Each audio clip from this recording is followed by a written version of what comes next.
It's WeatherBrains episode number 647. And you know what this is. It's the pre-show. Yeah, we sit here and gab and yak away and share boring personal stories, humorous anecdotes, and occasionally say outrageous things. This is for June 11th, the old summertime. Of course, in terms of the solstice, we're not quite there, but almost. We are into meteorological summer, and which means it is vacation time. And one note, next week, I will be off on vacation. And that means we'll probably do maybe 2 shows this week. I don't know. We'll talk. Bill's popping on right now, and we'll see what he wants to do about that. We have never missed a week in all the years of WeatherBrains, going back to 2006. So, Bill, what do you want to do about next week? We'll do one this Thursday or Wednesday or Friday? Yes, that Thursday's the goal. I don't know whether we've heard back yet or not, but I'll double check on all that tomorrow. We set them for the Thursday before, James. Okay, so, that'll work. And our friends on the morning video, just to let you know, said they're going to get us a video here shortly. So they're in better. They're going to get us a video shortly, so you'll know. Okay, that. I hadn't emailed you that, but I met with them on Friday. So okay, well, good. New video for the summer. So. Let's see, I have a live shot Thursday at the Barons, but that's I'll be back in plenty of time for that. Okay. I'll double check on all that tomorrow. All right, I need to invite our guest real quick. There's Aubrey's going into the edit bay there. Edit bay, just like the good old days. Oh, yes. I'm trying to find a spot to put my phone. Yeah, I feel your pain. I'm kind of like out of spaces here. You ought to fit here. Let's do a tour of what I'm seeing here. So we have this thing over here. We have this thing over here. This thing over here. That over there. It's like I'm totally out of room here. I mean, there's nothing in my little closet. No space. No space. I've seen your closet. Yeah. It's a tight fit in here. Yeah, there's your show title already. I've seen your closet. It's a tight. Your closet. Yeah, that's it. So we get the best show titles on the pre-show, and people that listen to the podcast don't get it. All right, let's see here. Kim, how are you? I'm doing great. I have had a very, very, very fun day. We had, have you guys heard of the author Michael Lewis? The name might not ring a bell. He wrote the book The Moneyball and did the oh my gosh, The Big Short, about the Wall Street collapse and stuff. So he's in Norman, and he's been doing a bunch of stuff interviewing folks in the weather community, but he wanted to interview tornado survivors. So we went out to Elk City today, and it was so fun. He's just this really interesting person, and he was learning about what it is that we take so much for granted, just the ins and outs of our field, how everything works, and hearing people firsthand talk about tornadoes and their experiences with them. So yeah, it's been a really, really interesting day. Is he writing a book? Yeah, can you tell what kind of project he's working on, Kim? He is. Well, he's writing an article first, so that should be, I guess, appearing really soon. He has a deadline soon, and it will be talking a little bit about weather services and sort of the behind-the-scenes stuff that the American public doesn't get to see about the infrastructure that keeps them safe. It's a really interesting take. So I'm very excited to see it out, and it eventually will be part of a book. Mm-hmm. So that's going to be awesome. Awesome. Yeah. How are you guys all doing today? Well, we're kind of chilly up here. Hello. Now we woke up to like 42 degrees or something. Ooh. Got all the way up to 70. My kind of day. My perfect weather. That is it right there. I'm just angry. That's why we're vacation. We're vacation land. Which means the dew point's probably 38 or something up there. Yeah, Wow. probably. That's a really cool background you got. Oh yeah, well this is a museum that I have in my building, and it's like an almanac editor's work area, and so I thought you Looks borrowed that awesome. typewriter from Brian Peters. yeah, probably. Well, that I may have done. Yeah. All right. That's funny. So you're sure that's not a green wall? Like a Yeah, chroma key that's wall what with it that behind you. See, I need to get a snapshot of that and put that behind me in the morning. Well, this is my new set, my new office here. You're styling. All right. So wow, we're like all here. I feel like I've left something done. Liz Kinnick is supposed to join us, James, but she just did her test and it was perfect. So hopefully she'll be along in a second. So, Hopefully my camera but doesn't anyway. fall again. Peter's the guest weather brain. Arby, All right, close. Arby, you okay? Yeah, I'm good. My camera, it's just not very stable apparently, so the camera fell. And it Not almost, favorable. the video. He's gonna it control it. almost Is fell it- into my soup. So I think Wow, that's a show title. I think they're gonna be along the bottom. They are. Oh yeah. Okay. Aubrey, is that a phone or is that a computer you're using? It video is really good. that's my phone. I mean, I the video is just like really, really good. Thanks. I shoot video with it all the time. Like I went out and got a flooding video today and I've shot everything on my phone. This is a Google Pixel. Wow. One Is of it the a best. Pixel? Is it a best Pixel rated cameras. 2? No, it's just a regular Pixel. Really? I mean, Yep. that is just incredible video coming out of there. They've got a Wow. super high rated camera.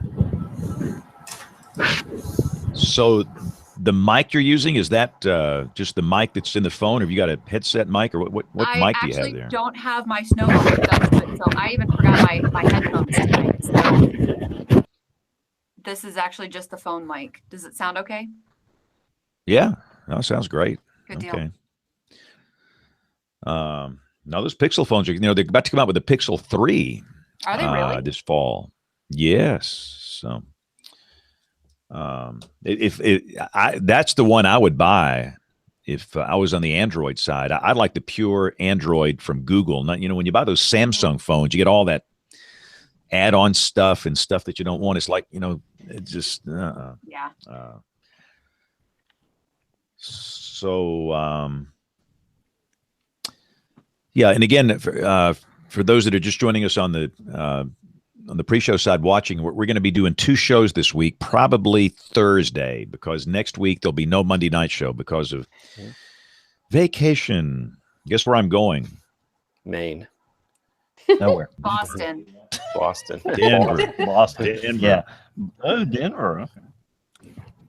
It was funny. We were going to go. We were planning. We go to a random Major League Baseball park every year, and this year we wanted to go to Coors Field. We've never been there before, and so we have a buddy. We try and go to stadiums where we have connections, and we have a friend that plays for the Rockies, a guy named David Dahl, Dahl, and literally I sent David a note. He said, "Yeah, come on out. We'll get you down for batting practice. We'll have a great time." The next day he broke his foot, Oh, so. He'll be probably in Arizona in rehab. So that's so much for the player pass, but that's okay. We go have fun. It will be fun no matter what. But I will say this: the last 2 years, the random baseball trip, the team has done very well. 2 years ago, we went to Wrigley Field, won the World Series. Last year, Minute Maid Park. Whoa, a light just popped in here. Wow. And they won the World Series. So they ought to be paying us to come to their venues. I lost my main light, but I look better in the dark, so this is cool. Not really. What's bad, I could probably turn this thing off, but this backlight glares so bad off this head. But we know that most people listen, so it's okay. All right.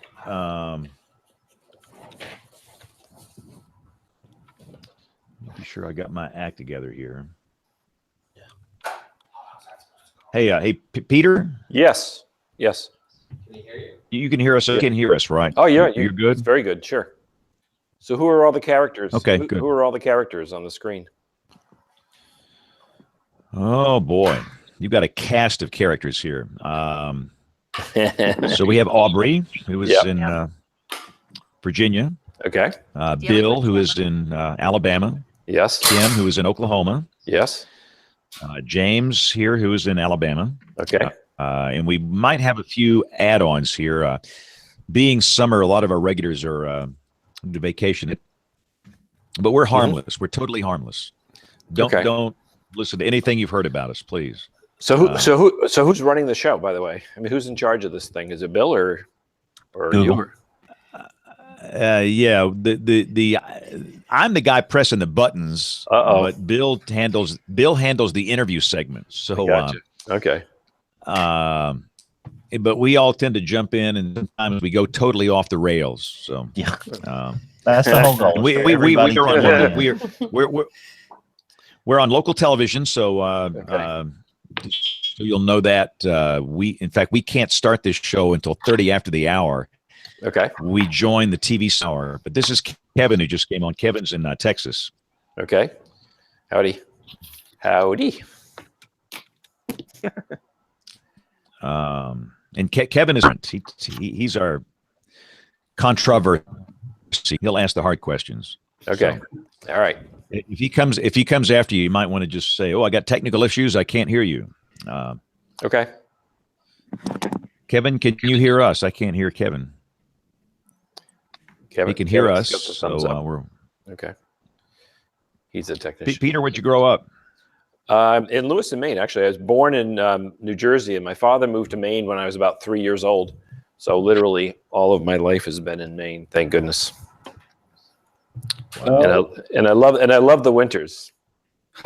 we had like 22 days of -10 or colder, all in January. It was unbelievable. It was brutal. Hello, you got me? So loud and clear. You're good. Well, now why would Kevin, are you home? You set me up like that for our guest, like I'm some sort of a troublemaker.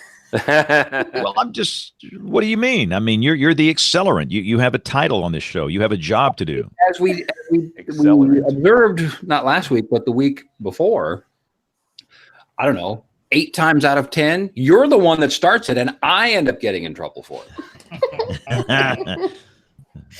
So bingo. Peter, is that our guest, Peter? There you go. Peter, he's lying to you. When he says hi, Kevin, you know where are you? Causing trouble. I'm in the lobby again. Okay. The paneling's gone though, Kevin. I don't know what to do. No, we've established that. That's been. They built a new lobby.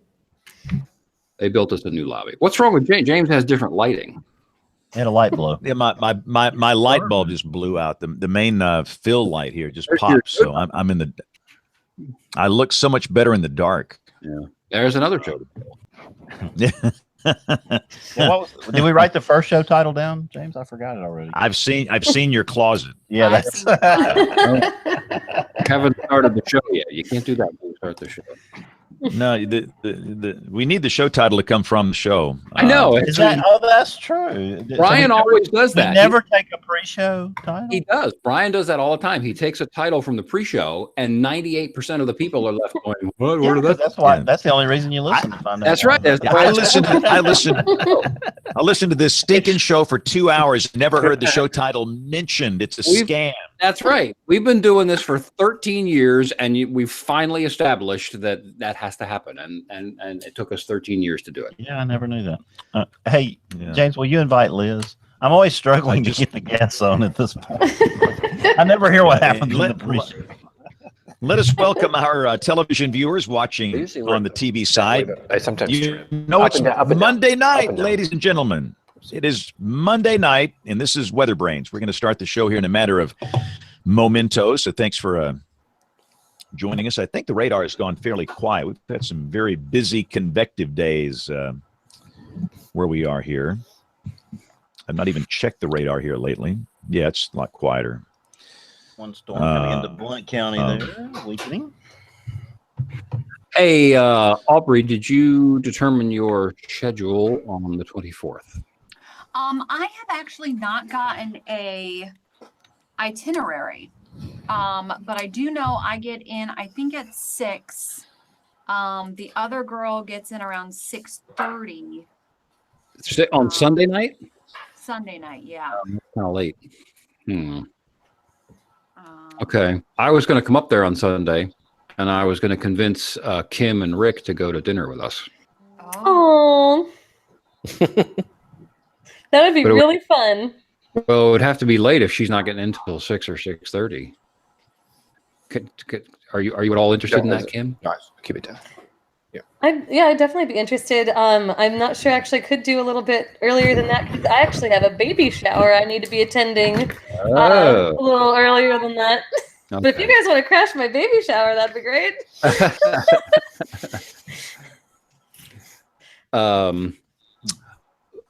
So okay, well I have to check with Rick too because there are other things. Well, we can talk another. Kim, I'm having some conversations about a new project with Rick too, but I kind of want your input into that too. Awesome. Well, it'd be great to chat, and let's see if we can. I mean, is there another day that you could come up here, or?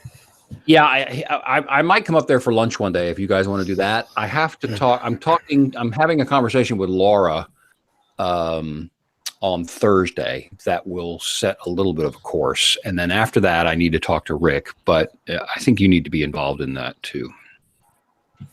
Cool. But I don't which Laura? Laura Myers. Okay. She won't come. I need to. She and I. Well, you know what? She and I started talking that time in Lawton. Remember when all of us were there? Yeah. And I pitched some things to her, and she said yes. But we just haven't been able to. We've been trying various paths to make it happen, and it wasn't working. And now I've got a little bit more traction, and so I need to work.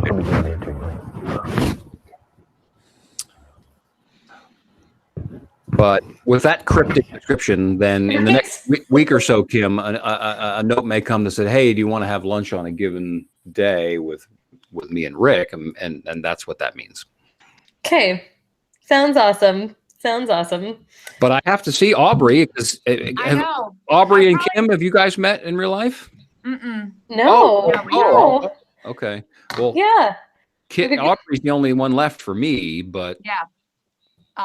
No, that would be great. Like, so I get in at 6, she gets in at 6:30, because we're sharing a car. So it'd probably be 7, I'm guessing, closer to 7, 7:15 before I can actually get someplace. You gals though will undoubtedly meet at some point because you'll be in the same building all week. Oh yeah. Yep. Oh, yeah. We're going to see each other. Yep. Yeah. I haven't gotten to meet Aubrey yet. She's the only one left for me in real life. In real life, yes. So, all right, let's get this thing started here. Bill, I've invited her, so I don't know what else we need to do, if anything. Yeah, she's struggling with it. It's not working. So, but we'll have her next time. We can move forward. All right, so here we go. Yeah, let's roll here. So. We're going to hit this track, and we're going to hit this track, and here we go in 5, 4, 3, 2, 1. This is WeatherBrains episode number 647. This is the weekly show that's all about weather. This is for June 11th, 2018. Almost to that good old summer solstice, longest day of the year in terms of the number of daylight hours. I see Aubrey Urbanowitz in lovely Harrisonburg, Virginia, in a lovely edit booth at WHSV Television. It is back to my beginnings. This is where it all started. This is where sometimes you just got to go. You got to go back to your roots. Forced beyond my will to be a guest on WeatherBrains, and still forced beyond my will to continue to be on WeatherBrains. No, I'm just kidding. Did we coerce you that first time? Yeah, with that big paycheck that we're getting, that's what did it for me. I can't say no to all that big fat cash. Sold out to corporate America. It's How did you end up on the all show? about the money. Yeah. That seems to be going around. Didn't somebody recommend you? They knew your history. Is that how? Yeah, someone thought I had a cool story and recommended me, and the rest is history. It's all downhill from there. Well, you.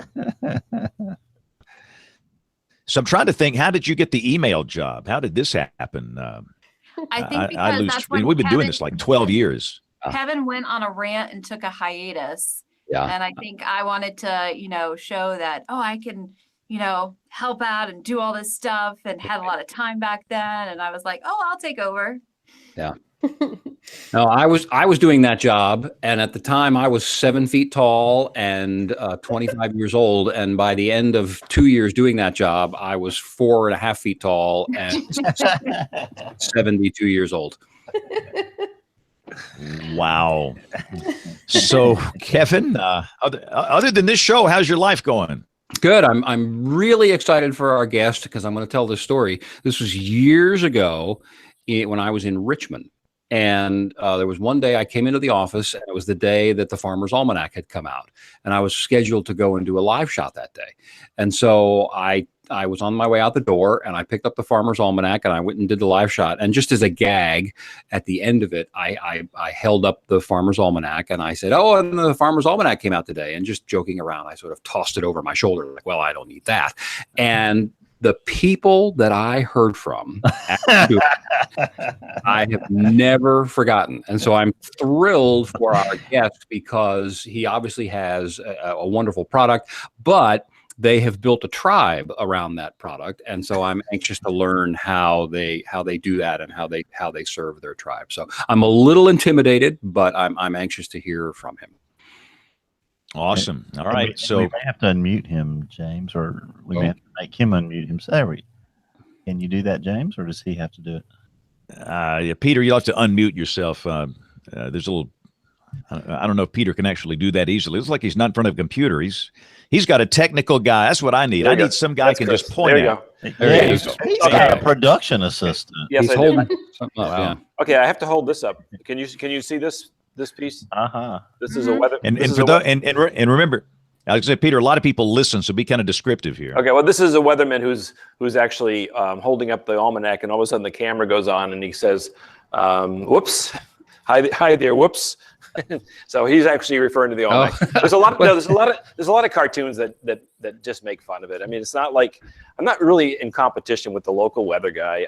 I'm doing what the almanac has always done, which is predicting it 2 years in advance, and people rely on us. And the almanac and weather's only like probably 12 pages or 15 pages out of the entire book. So the almanac is more than weather. So I need to mention I've not seen any royalties of that comic that is apparently of me. Is that forthcoming? Should I look for that check? Yes, you should look for that. That probably was around 1964. Were you in business then? I was a year old then. Okay, that probably wasn't you. It must have been your father or something.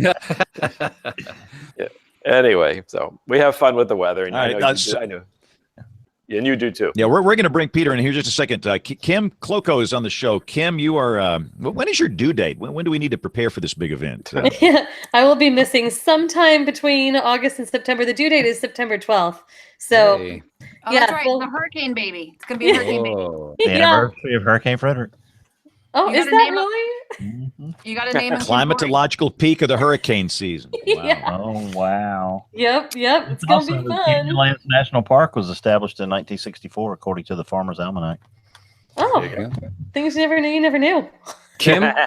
Kim, will we have a somewhat weather-related name, or you're not going to tell, or what are we doing there? You're just going to have to see. You're just going to have to see. All right. Do we know yet? I think we ought to get our listeners to vote on this name. Oh, yeah. Actually, that would be amazing. You know what? No, you know what I'm amazing. going to do? I'm going to make a new round of t-shirts and hoodies, and the little voice bubble in shape of a cloud, like the one that says show title, will say baby name. How's that?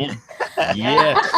And we all need a pool. We need a pool on the date. Yeah. Okay, good. I was Yeah. going to say a pull on the name. I was like, Well, okay, I'm this- putting mine on Cirrus. This is good. This will give us a new bit for 3 or 4 months. Instead of yelling yeah. show title, we'll yell baby name. Baby name. Oh, this is exciting. I'm Exactly. looking forward to this. All right, Bill, bring in our guest here. Let's roll with it here. We've already going down the tubes here. Yeah, this is one of the fastest of the tubes yet. But this week's Guess WeatherBrains name, James, is a phelome. James, do you know what a phelome is? I have no earthly idea. We're going Baby name. It sounds like something that could be surgically removed. We'll find out exactly what that means in a minute. But he is the 7th editor of the Farmer's Almanac, which is significant given that it was founded in 1818. Peter Geiger, welcome to WeatherBrains officially. Hey, thank you very much. This is our 200th birthday edition, and so it's nice to be with you because I am only the 7th. So when I was 7 years old, my father started working on me about being the editor of the Almanac, and he said, well, if you're the editor of the Almanac, nobody dies before 86 years of age. And so I thought about it for a while, and I said, okay, I'll do it. And so my father unfortunately passed away at 83. He said it was premature, but I was told that if I would be the editor, I'd live to at least 83. So I'm testing that out. Well, your family, and first tell us what a phelome is. Yeah. We need to clear that up. Well, it's philomath. It's abbreviation for philomath, and so it's abbreviated word PHILOM. It means I'm a lover of learning, and what it was is that Benjamin Franklin wrote as Richard Saunders Philom. My editor was David Young Philom, and so if you were an almanac editor, if you had a printing press, you printed almanacs and Bibles back in the 16, 17, 1800s, and then that's what your title was, because that's what you did. You were educating people about how to do things. The almanac, while it weathers what we talk about, while we get a lot of credit for today, it really was about helping people understand how to do things. And even today, we're telling people how to do things more easily. For example, this year we have a tip. Now that it's summertime, if you put coffee grounds in your worm bait, it keeps them more active longer. And when they get in the water, they're a little jittery. Yeah, seriously. Coffee grounds in your worm bait, and it keeps them going. So when you go fishing in Colorado next week, James, there's your tip of the week. So you can more fish. Well, and in the almanac there is a fishing calendar for best times. So well, first, I want to get into that too for a second because I've always been fascinated by that, and maybe you can explain some of those things. But your family bought the business in the 1930s, right? Well, it was almost an accident. My father graduated from Notre Dame, and my father's company, Geiger Brothers, was manufacturing calendars and diaries and selling them to businesses who gave them away. And so the almanac was always given away. It was imprinted with the company's name on it and given away. So my father's 21 years old. He graduates Notre Dame. He meets a gentleman who's 89 years old who was the editor of the almanac, William Jardine. Comes to my father and said, can you sell this almanac? So circulation was 86,000 copies at the time. My dad took it over, and in 2 years, the gentleman passed away. So my father's now 23 years old, and he starts editing the Farmer's Almanac. And he really didn't know what he was getting himself into. During the war, he was in the South Pacific. He kept sending stuff to his sister. Sister kept getting it printed. When he came back, all of a sudden, he started to talk about the almanac. And as families started to come together after the war, and there was a baby boom and all that kind of stuff, my dad started to do TV interviews talking about the Farmer's Almanac. In almost every town, there was a business who was giving it away free of charge. And that's what my dad did. And in his lifetime, he created a circulation of 6.5 million copies of the book, all given away. And my dad died in 1994. 1995, I started a retail edition. And as Bill and I talked about it off the air the other day, it's an orange and green covered almanac. There's a yellow one who will go nameless.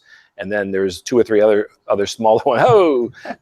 Oh, I bought it by accident. Yeah, I know the difference. That's okay. Well, now you do know the difference. But yeah, so mine's orange and green. You can find it in stores, and you can also see it on. You can see it. There you go. And then there's another edition that people imprint and give away. So the almanac goes back to 1818. It's my 200th anniversary, and I have to say, I was sort of sweating out. What am I going to do for the 200th edition of the almanac?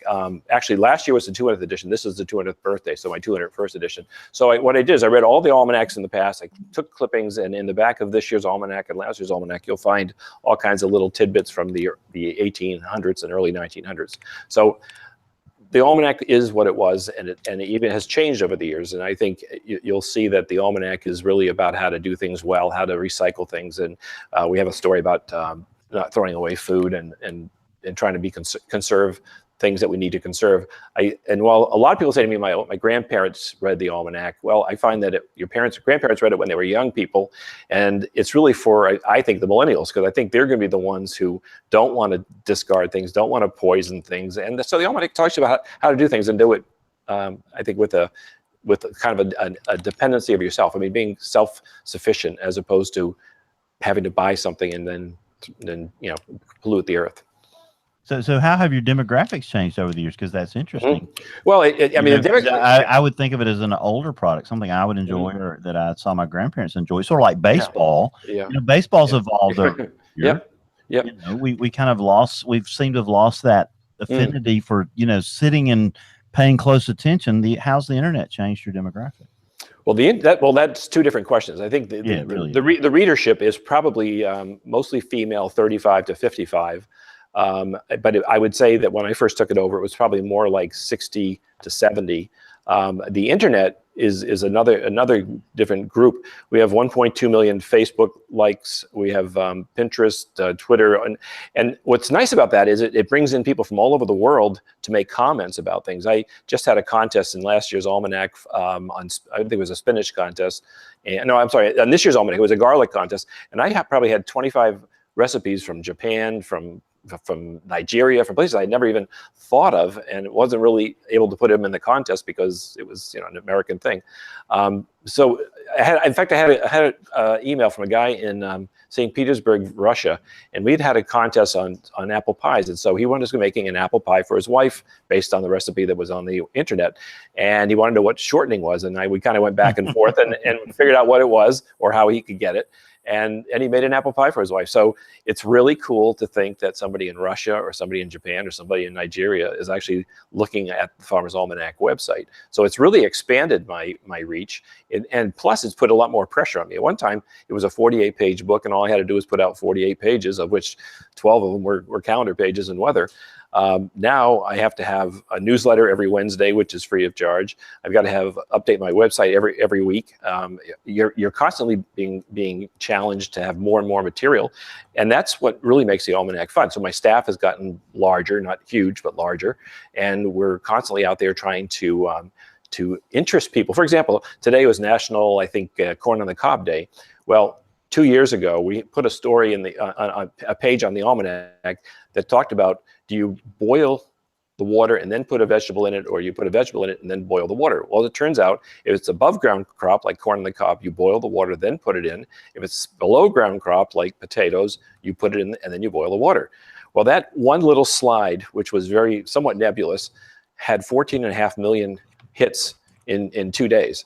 And so we reposted it today, and it hasn't taken off to the millions, but it's very interesting that people are interested in that type of information. Well, that's very helpful. I didn't know that. Yeah. Kim Cloco, did you know that? That could be important in cooking. My cooking life that maybe I'll take on as a mother. Yeah. Exactly. I'm surprised I didn't know that. And I'm from Indiana, and we pride ourselves on our knowledge of corn. That is something I'm very proud of, and that's a fact I didn't know. I'm kind of ashamed, but I'm glad to know it now. Yeah. Well, don't be ashamed of yourself, because apparently 14 million other people didn't know it either. So why the difference? Do you explain why it's that way, Peter? Nope. It's just the way it is. I guess I don't know. That's a great question. Nobody asked me that. Just listen to Grandma. That's what Grandma said, and that's what we do. What's the determining criteria that it's better to do it that way? You know what? You probably could do it both ways, but I guess to be the most efficient and the best tasting vegetables, you do it the way the almanac suggested. It's a taste thing, we think. Yeah. It probably is. I mean, corn, you only have to cook 5 or 6 minutes, and I guess if you were to put it in the water and then boil it, it would be out of sync. Yeah, it could be something about breaking down the sugar and the rate of. Yes. I think you're right.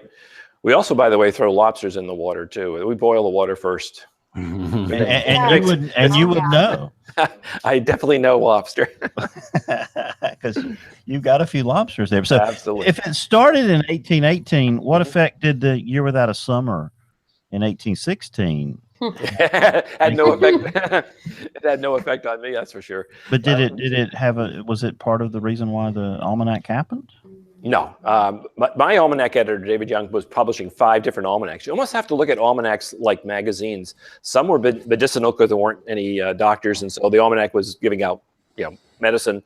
Some were religious because there weren't many ministers. So they're like magazines, were different topics and different titles. I kind of somewhat challenged the summer or no summer of 1816 because I've looked at the almanac that claims it happened, and it's never mentioned before or after. So I don't know if that's just almanac lore or not. However, we had I don't know if it was in the 90s, we had one year where there was maybe 2 or 3 volcanoes, and it actually lowered the temperature on the Earth. I don't know if it was a degree or something, but it actually did have an impact. And so something like that could happen. As a matter of fact, last week, I think someplace in Canada, I think it was Nova Scotia, had 18 inches of snow, if you can believe that, in June. Yeah. Really? Oh boy. Go to Nova Scotia. It's funny. Yeah, I will be going to Nova Scotia in a month. So there you go. Okay, Hope the snow melts by then. Better take your snowshoes, Ken. Right. Especially if there's volcanoes nearby. So you were bragging about your weather in Maine. I mean, that's about the perfect weather. Well, I was bragging. I mean, we have it has in the Middle Atlantic states like New York, New Jersey, so forth. It's been raining and kind of miserable. But up here, it has been like 70 degrees as the high, and in the nighttime in the 40s. So literally, I have not used my air conditioner yet. I'm ready for it. I'm ready for it because we're actually calling for a very hot, dry summer. It has been dry up here, but so far it hasn't been as hot as, well, it's not summer yet either. So I'll worry about it in July. I'm ashamed to say that I'm not sure what part of Maine Lewiston is located in. So enlighten us. We're called Central Maine, except that we're only we're up 80 miles from the bottom of the state. We're 30 miles north of Portland, right. 30 south of Augusta. But Maine's a very long state, so it's about a 6-hour drive to get to the top of it. Yeah, 58 over 40 right now, 58 degrees with a 40-degree dew point. That's just ridiculous. That is ridiculous. I apologize for having such good weather. But I have a very narrow window of bragation here. Yeah. So what are your winters like there close to the coast? Do you get some big nor'easters? We get huge nor'easters. The nice thing about this past winter is we had called for 5 major snowstorms, and I hit all 5 of them. If you give me credit for missing one by a day or something, but we had 5 major storms, and we hit each one of those, and it was a big winter, probably 100 to 110 inches of snow, and wow. the average is probably 90 inches or 95. Well, I hear some good things about Portland and towns like that. It does sound like a beautiful place to visit. Portland is great because it's on the coast, and it's just a great city. I mean, there's Portland and there's the rest of the state in terms of what's happening, I think. And I'm in Lewiston, which is the 2nd largest city in the state. So we're not nothing, but we're not Portland. I remember reading something about you being involved or being excited about sailing and that being one of your activities. Tell us about the Great Pumpkin Regatta. What was that? Yeah, I know. Well, in 1998, we talked in the Almanac about a gentleman in Canada who had developed giant pumpkins. And so he was growing pumpkins that were 1,000 pounds. And then they decided in Canada that they would race these things. What are you going to do with a 1,000-pound pumpkin? So they were racing them. So so we ran that story in the Almanac, and I said, I might as well go up. I used to teach canoeing and kayaking in a summer camp, so I might as well go up and just do it. So I got an 850-pound pumpkin, put it in a pickup truck, drove up there. I was one of maybe 60 pumpkins and came in probably 30th. I realized as I'm paddling that I needed to cut the weight down. I think I was in this Sherman tank, and but it was a lot of fun. So in Damascotta, Maine, which is on the coast also, there's a pumpkin fest every year. So ever since then, don't have to go as far as a 12-hour drive to Canada. I've been paddling in pumpkins. And so what I do is I decorate the pumpkin to look like either a turtle or a space shuttle or something. And then I get into the pumpkin. One year it was a cow, and I literally had a cow because every time I got in it, it flipped over. You don't know until it's in the water if it's going to actually float very well. And so, but anyway, I have three tiny championship trophies for my giant pumpkin wins. And I took a couple years off, but this year I'm going to actually live stream it during the race, which is the week of Columbus Day weekend. So sometimes it's freezing and sometimes it's tolerable.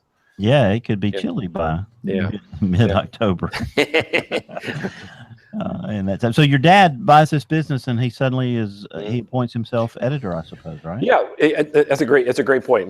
We started talking about my father. He got into it, and he realized that there was something to be said about family, about the almanac, about helping people, and so he edited the almanac for 60 consecutive years and did it, and literally up until when he died.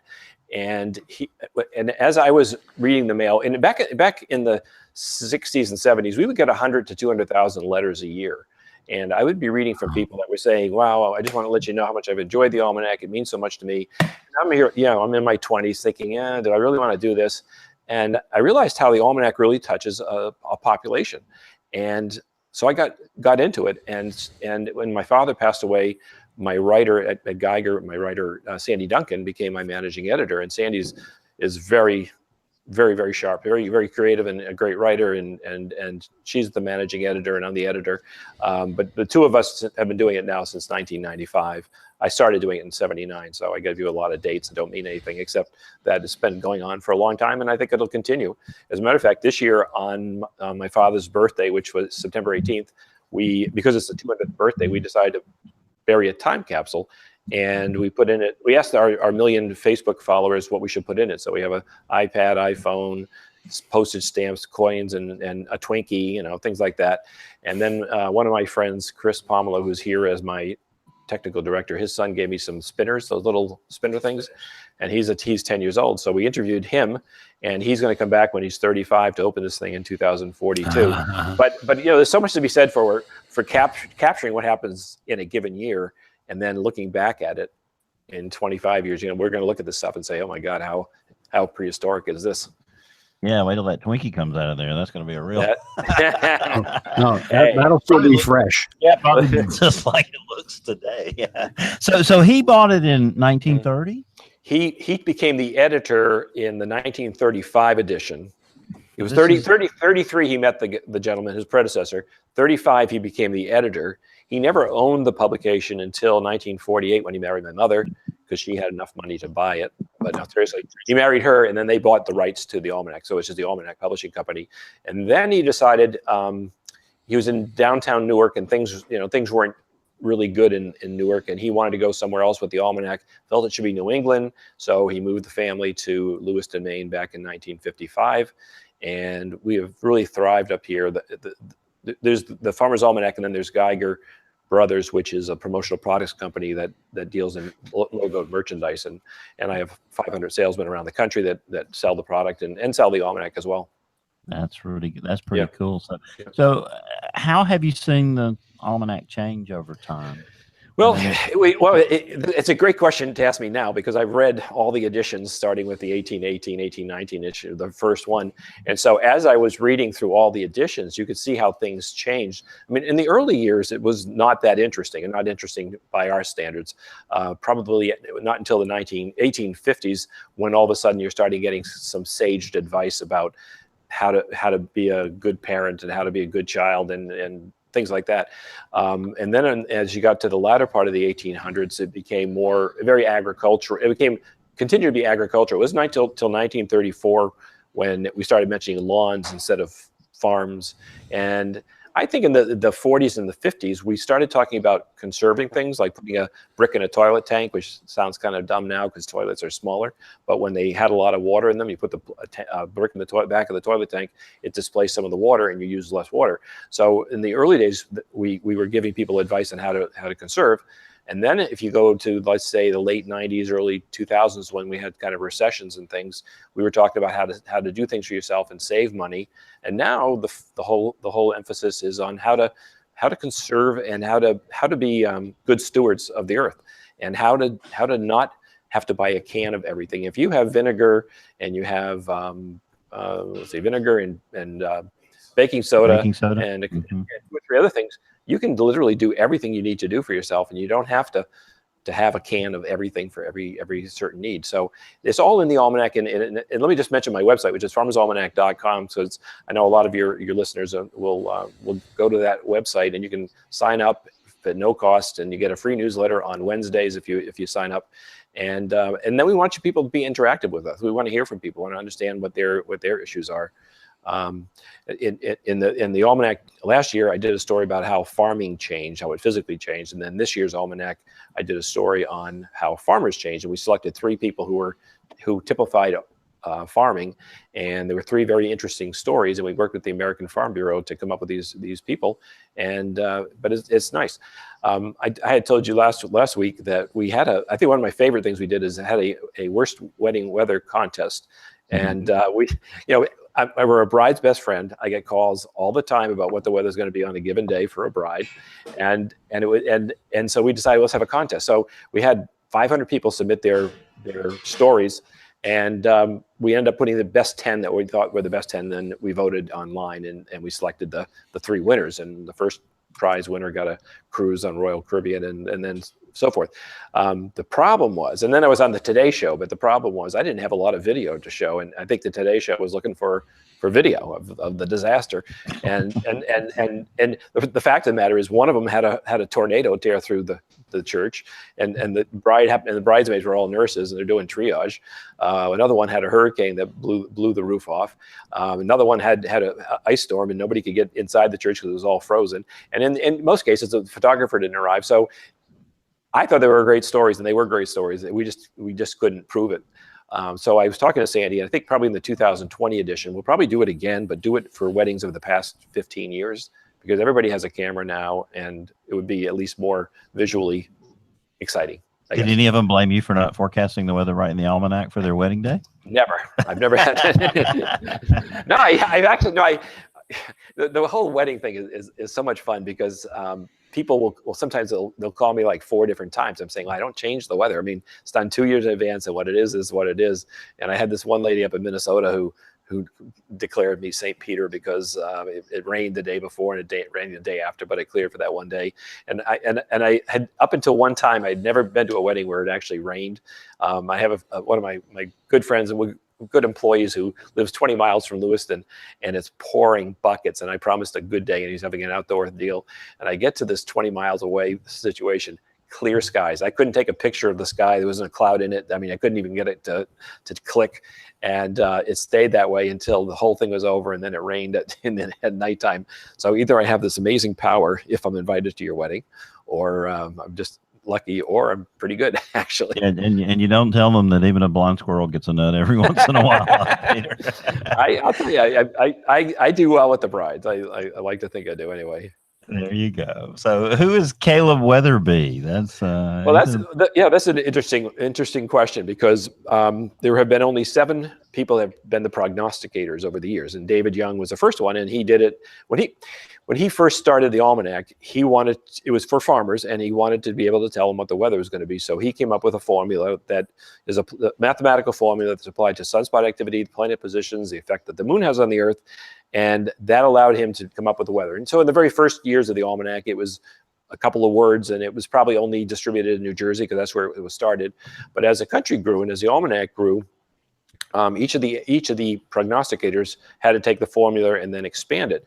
And in 1984, the 6th weather prognosticator was Harry Bowie, who lived in Florida, and he passed away, unfortunately, at 68 years instead of 86. And when he died, we decided to use a pseudonym for his successor. And so the pseudonym is Caleb, because it sounds like New England, Weatherby, because that's quite frankly what he does.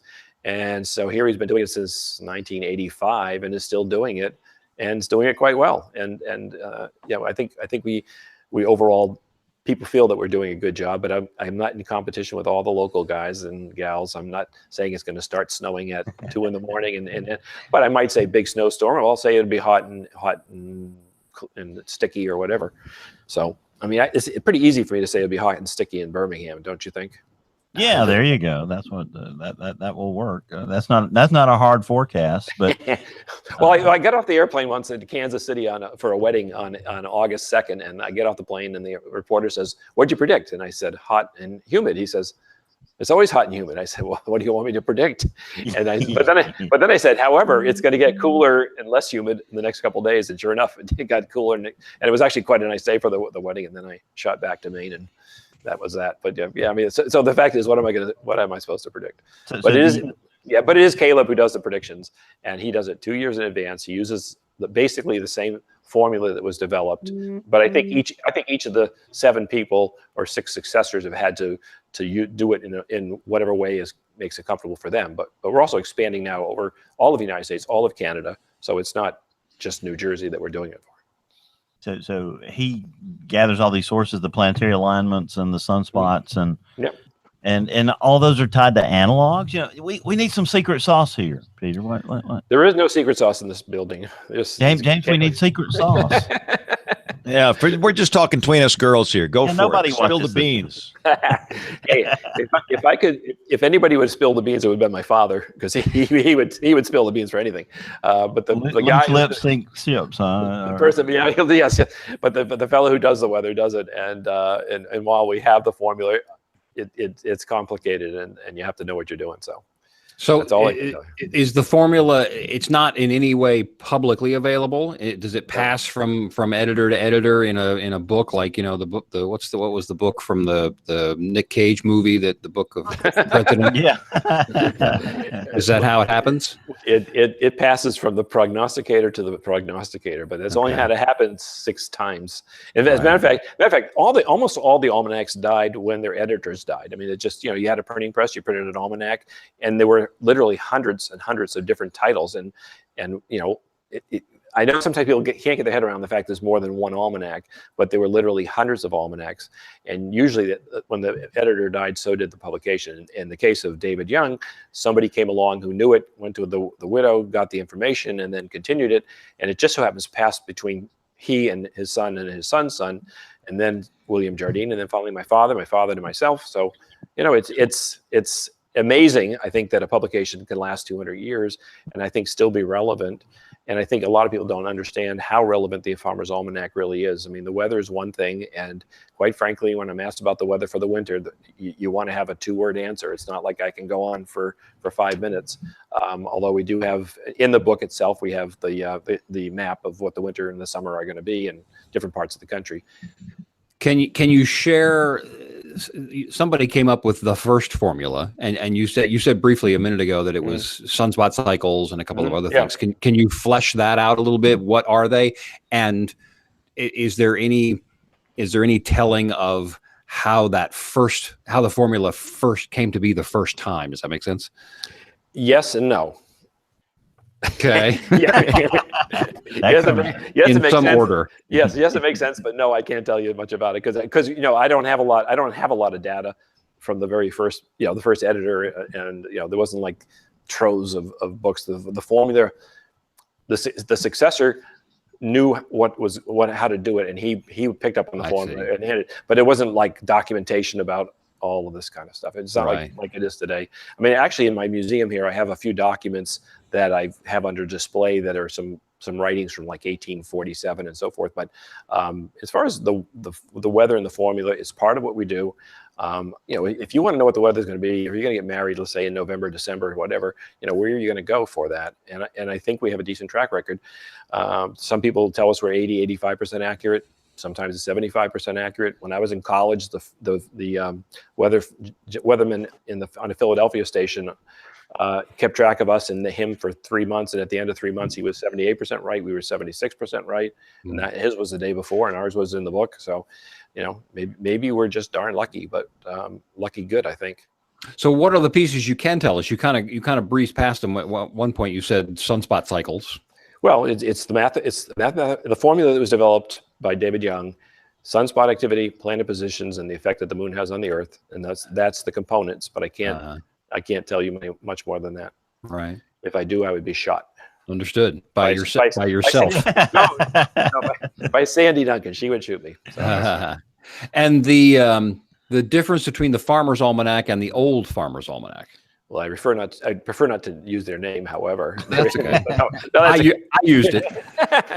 No, the difference is, sometimes they say it's like Time and Newsweek or whatever. It's just two magazines that do something that's very similar.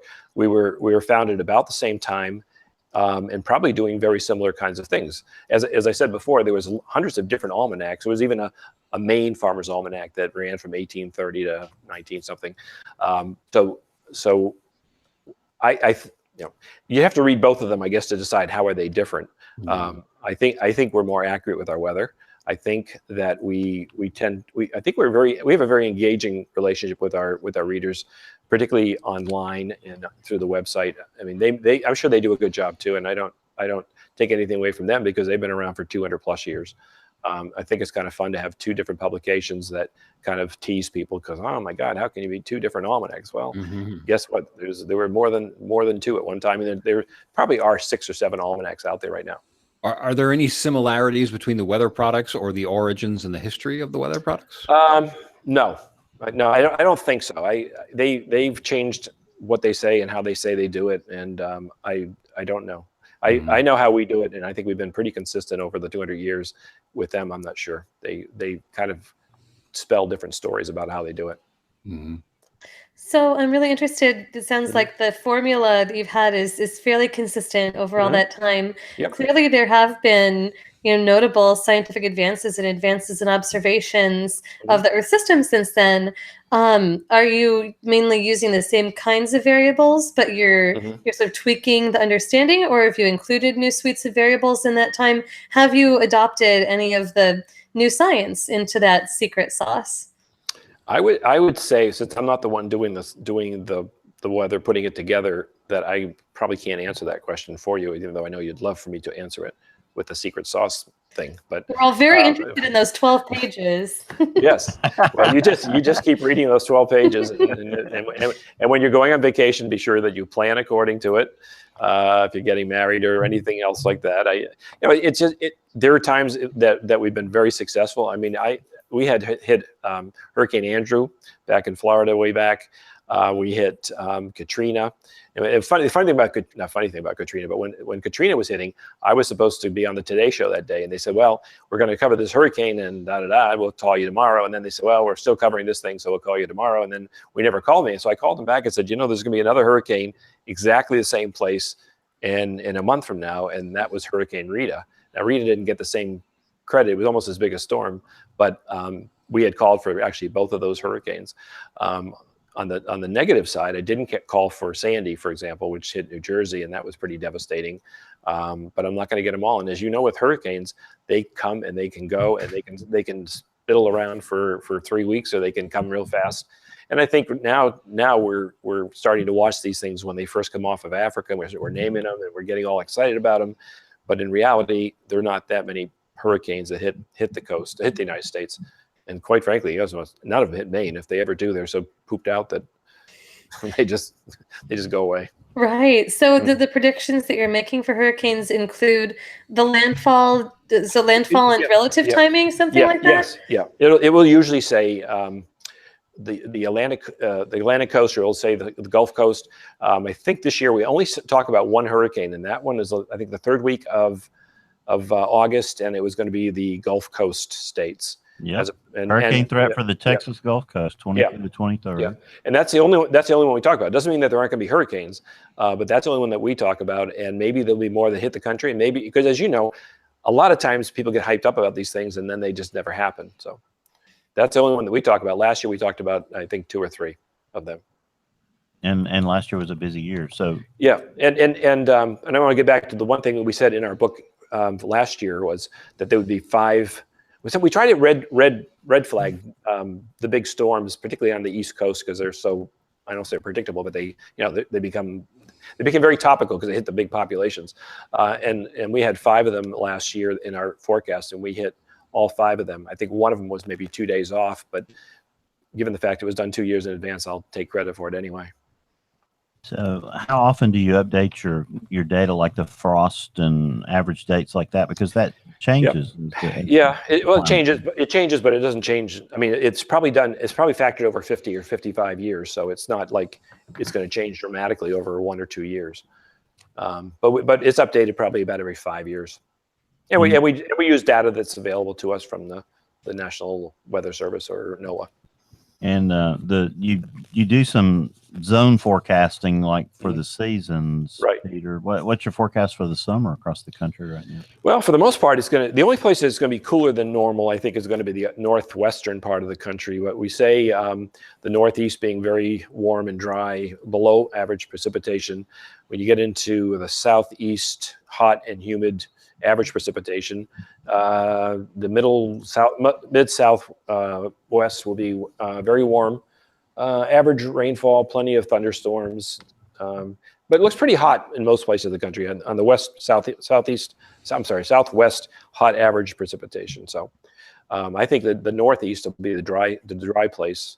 Right now, we've been pretty dry, and the Mid-Atlantic has been a little wetter certainly wetter than we've been. But sometimes you just have to you got to let it play out too before you just say I'm right or I'm wrong too, because I had said last winter was going to be a big winter up here, and my local weather guy got on the TV like at the end of February and said, I did a good job, but it's been kind of warm and then the winter's over. Well, we ended up having 4 storms in March and probably about 50 or 60 inches of snow, and I think I was actually quite right. And but you got to be. Everybody wants to be quick and to be the first and to be the best. And I think we just keep doing our thing. I think we're important to people who use the almanac for gardening, for weather planning, for vacation planning. We have a story, I think it was the 2017 almanac, about how weather affects fishing and hunting. And look at all the different ways the weather affects life and take advantage of it. Well, let me see if I can catch you in something. A couple times you've said you're not the one doing the forecasting, but then in other sentences you say I was right about this, that, or the other thing. Of course. If I'm right, I say I did it. Yeah. But you're not the one doing it, but your credit. Well, you're not the one making the forecast. Is that what you said? Yes. Thank you very much. Yes. Thank you for clarifying that. No, I understand. It's your magazine. You can say I, and that I assume that's what you're doing. Yeah, that's what I'm doing. Okay. I say I am if I'm right, and I say Caleb when I'm wrong. No, actually, I credit Caleb. I just don't keep thinking about saying Caleb. I'm going to try that here. Okay. It's a good strategy. It's a good strategy. Well, Yeah. I'm really interested. It's been a really interesting spring, and you talk about the winter having been interesting. It really continued into the spring, especially in the middle of the country, and agriculture has had a wild ride. What did you guys have to say about how the spring was going to unfold? I remember saying how the middle part of the country was going to have this really bizarre winter and end of winter where it was going to be extremes. And since I don't live there, I don't know exactly how it turned out. I'd have to look at the records or look at the book and say what we were calling for. But it's been very strange in the middle part of the country this year.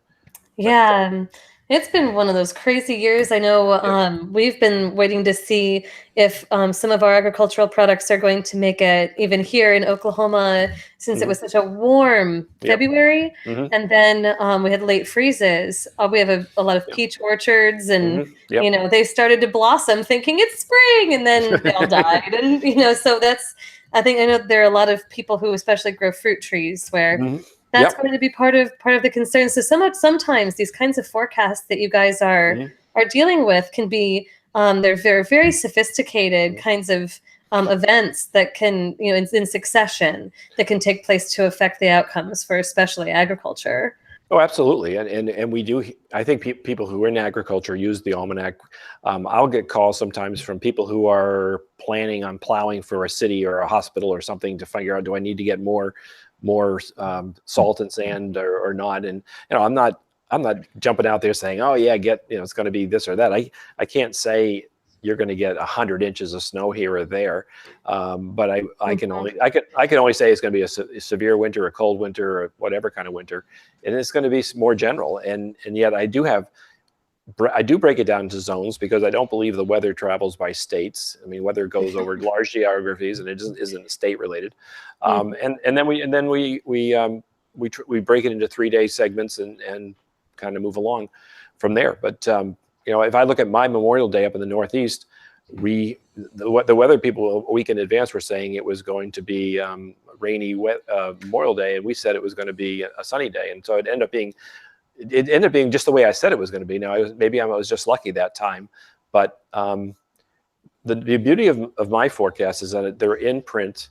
I can't change them, and because I can't change them, I don't say I don't flip flop, but people who have computers, they're analyzing, and as you know, you've got all these weather computers that are telling you this and that, and the British model and the American model and this model and that model.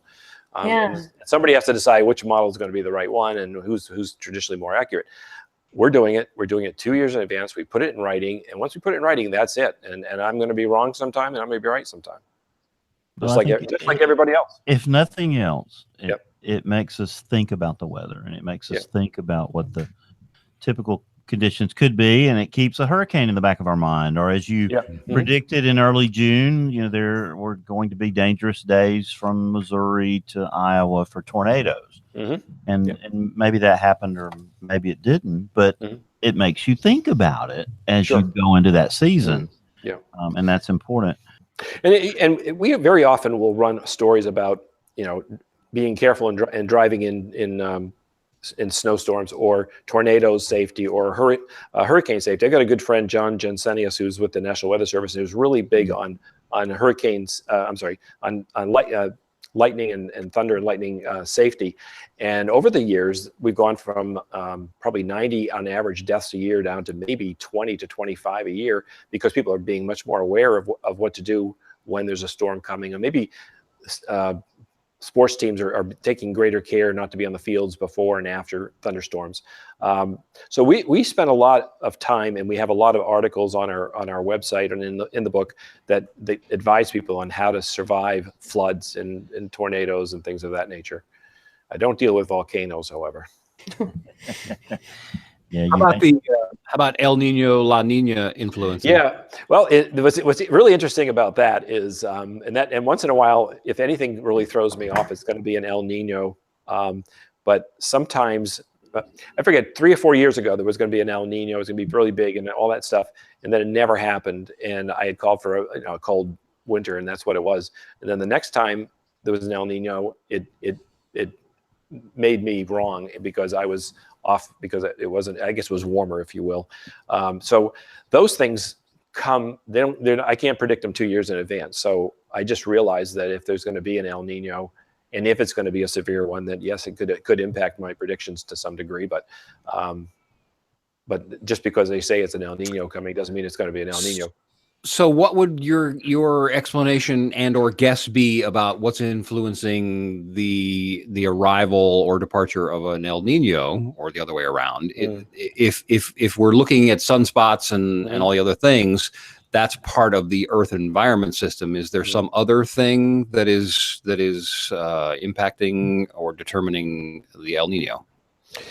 That's a good question, because I think you used to hear about an El Nino every 7 years or whatever number of years, and then it seems to happen more frequently. So I don't know what the factors are that are impacting it. So I personally don't know. I plead ignorance from a falam. I can't believe I'm doing this. I'm usually so much smarter about this stuff. I think Peter is Caleb.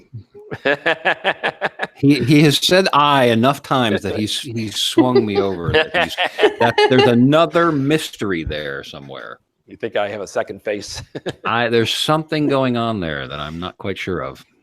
I could say it could be and it could not be. Yeah.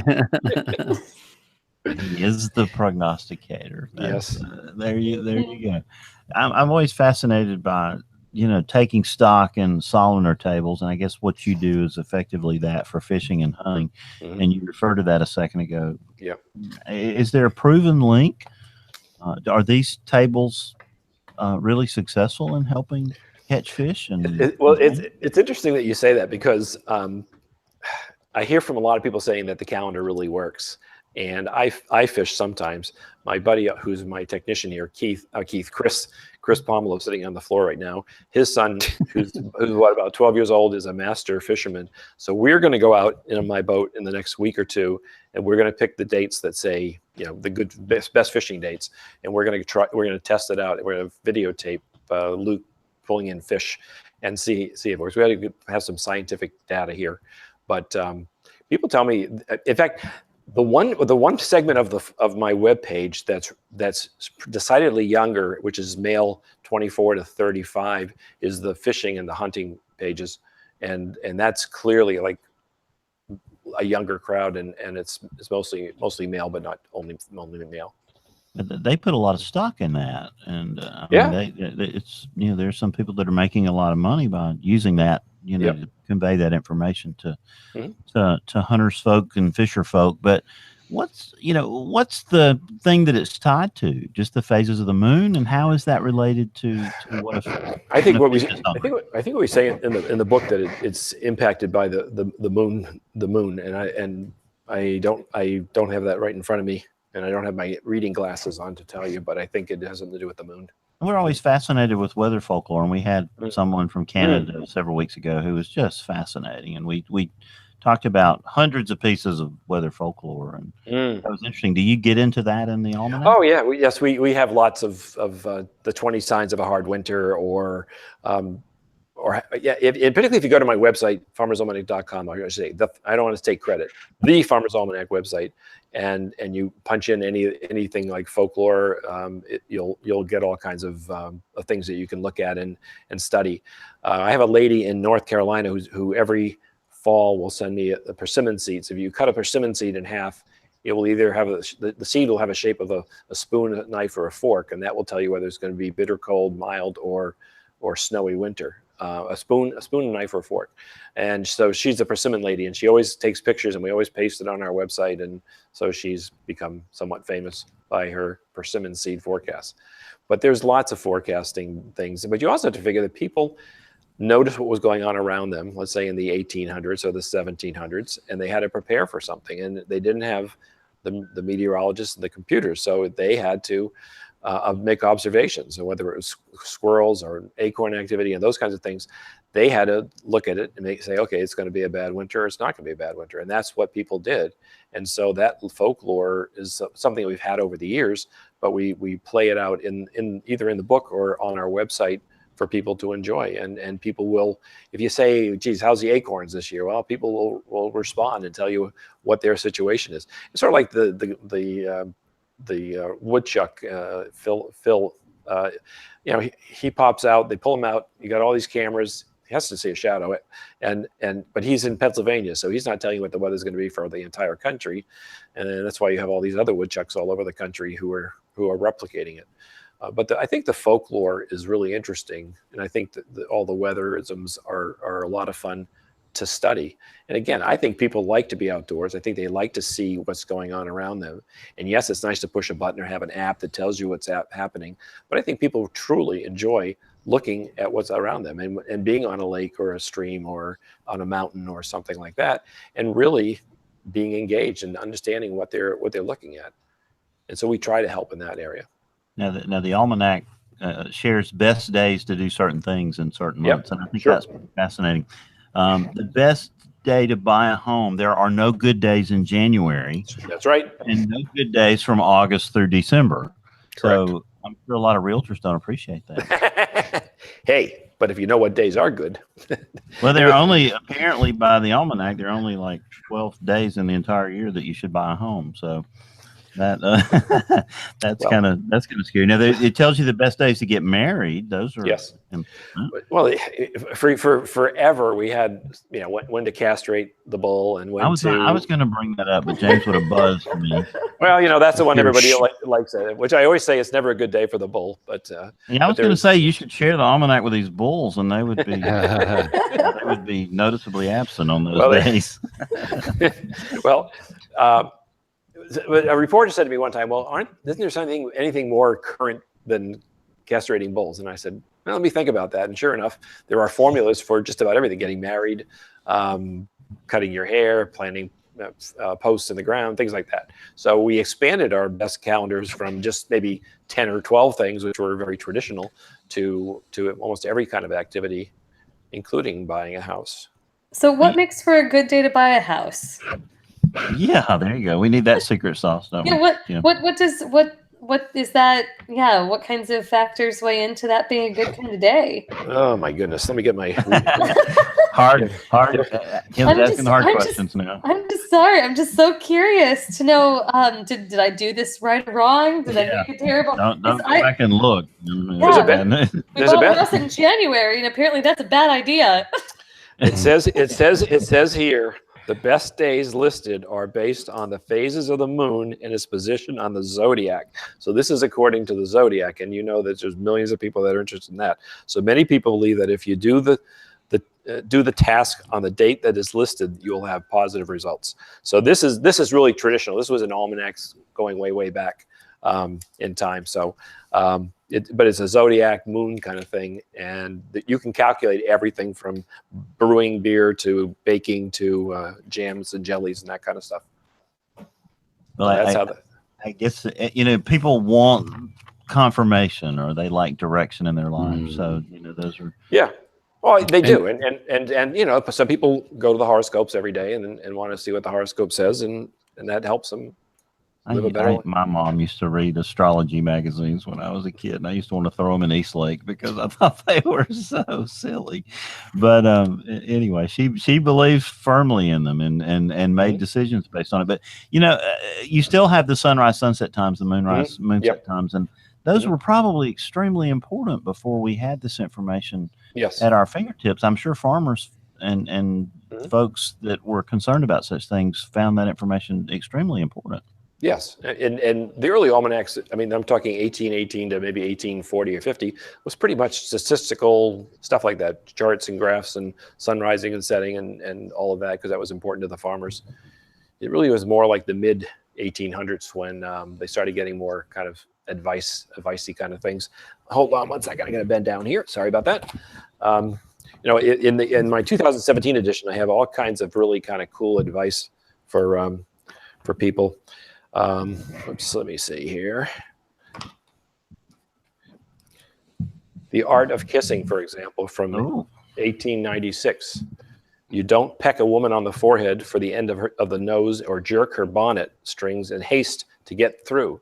Now take the left hand of the young lady in your right hand and let go of your hat. Just let it drop. Throw your left hand over the lady's shoulder and let it fall down to her waist. Well, I can't go on because I guess a little bit more descriptive. This is a family show. This is a family show. We'll lose our PG rating on iTunes. But so I took a lot of the things from the past years, how to resuscitate somebody who's drowned. They talked about how people were being buried alive, and so there was like a bell in the coffin so that you could tell people you're still alive and well. I'm not dead yet. Not yet. Advice to young men, advice to young girls. I think I like the one about the advice to young girls because it said, if you want to marry, do not court or try to attract the attention of gentlemen. A little wholesome indifference, real or assumed, will be much more likely to accomplish the object. Consider, moreover, that it is better to be a woman than a wife, and do not degrade your sex by making your whole existence pivotal on matrimony. So in other words, it was, saying what you'd want to say today. Yeah, some truths never change, I guess. You did a 5 worst weather cities a few years ago and got some flack for that. Talk about that, Peter. I don't have it in front of me, but yes, we did. Well, we did. Because Syracuse, New York didn't take kindly to being number one in the worst weather. Okay, we did the 10 best and the 10 worst weather cities based upon some criteria such as sunshine and humidity or whatever. And so the very first day that the list came out, the people in Buffalo, New York called me and said, "Oh, thank God, because you didn't list us, and we've always said that Syracuse, New York is the worst."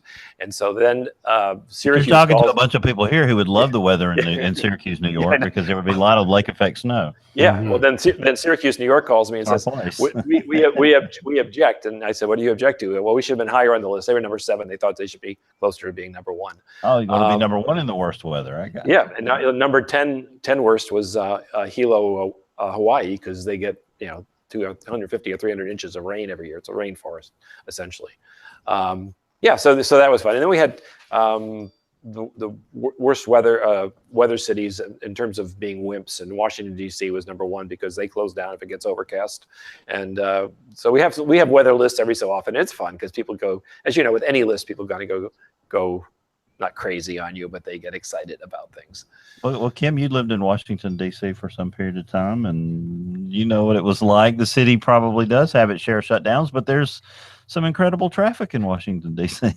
There is, and they've had some notable snowmageddons, traffic mageddons. So there, and my experience was that they were extraordinarily risk averse the last couple of years. There were times they shut down, and we were kind of like, I mean, I think today we actually could have made it. I think we could have braved the ones of flakes, but okay, it's your choice, LPM. So James, I know you're a fan of daylight savings time because we are not a fan of it, I guess, because we get the models later. But talk about your thoughts on daylight savings time, Peter.